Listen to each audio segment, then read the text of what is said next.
Nesse vídeo eu trarei algumas informações a respeito da distonia, que é um distúrbio do movimento, e o uso do DBS, estimulação cerebral profunda, como método de tratamento avançado para essa condição. Então a distonia é um distúrbio do movimento caracterizado por contrações musculares involuntárias, capazes de trazer movimentos repetitivos, torções e posturas anômalas do corpo. A distonia é um distúrbio do movimento que traz uma alteração importante da performance motora, além de trazer os outros sintomas como dor, comprometendo desse modo a qualidade de vida de modo muito significativo. Essa condição pode acometer tanto uma parte do corpo quanto diversas partes do corpo, podendo inclusive acometer o corpo como um todo, que seriam as distonias generalizadas. A causa dessas distonias varia bastante. Então nós temos distonias associadas a alterações genéticas. Nesse caso, os pacientes começam a apresentar sintomas na infância ou na adolescência, e nós temos também as chamadas distonias secundárias decorrentes de lesões no cérebro. Essas lesões podem ocorrer por conta de traumatismos, infecções, doenças inflamatórias, autoimunes ou vasculares. No caso das distonias generalizadas, as causas genéticas são a principal causa dessas doenças. E o DBS, estimulação cerebral profunda, ela consiste numa terapia avançada que é eficaz para muitas dessas formas de distonia. Quando nós estamos diante de uma distonia generalizada, é muito importante nós sabermos qual é a origem dessa distonia. Então, no caso das distonias de origem genética, algumas formas de mutação genética têm uma boa resposta ao DBS, enquanto outras formas não têm boa resposta. Então, nós sabemos que a distonia generalizada genética mais frequente é aquela associada à mutação do gene TOR1A. Essa distonia, no passado chamada de DYT1, tem uma resposta muito importante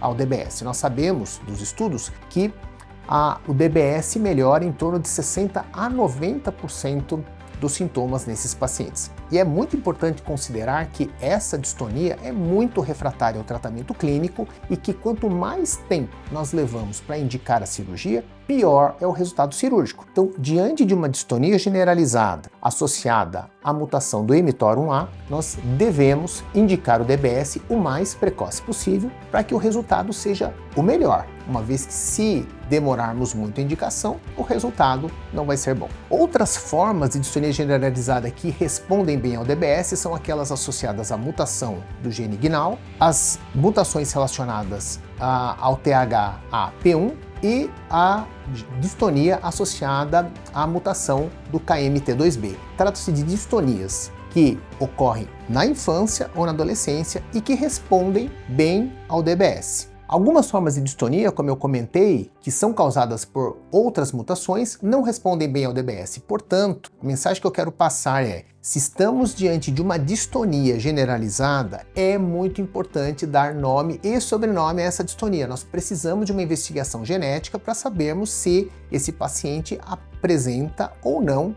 uma boa resposta ao DBS. Isso é muito importante. Nas distonias secundárias, ou seja, aquelas associadas a lesões cerebrais por traumatismos, isquemias, doenças inflamatórias, entre outras, a resposta ao DBS varia muito em função da gravidade e da localização da lesão cerebral. Então nós temos pacientes que podem apresentar boa resposta e outros pacientes que não vão apresentar boa resposta. Na distonia, diferente da doença de Parkinson e do tremor essencial, o alvo principal é o globo pálido interno. É uma região do cérebro onde nós implantamos eletrodos. Esses eletrodos, como nós já bem explicamos, eles são ligados a um gerador de pulso. Esse gerador de pulso gera eletricidade, impulsos elétricos, que são transmitidos ao globo pálido, que é o alvo cerebral, e dessa maneira o cérebro funciona de uma maneira elétrica diferente, com isso nós tratamos os sintomas distônicos. A vantagem do DBS na distonia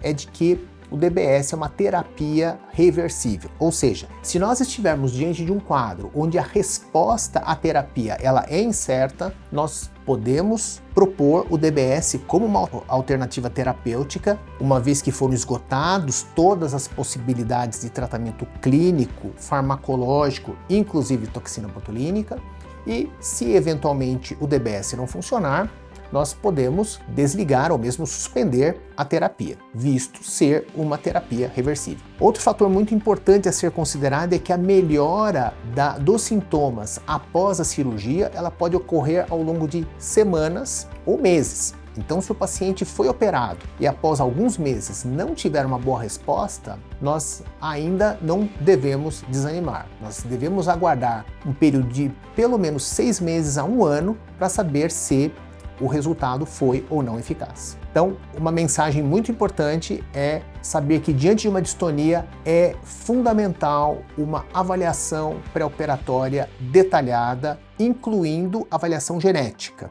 para que nós possamos identificar aqueles pacientes que serão bons candidatos ao DBS e aqueles pacientes que não devem responder à terapia.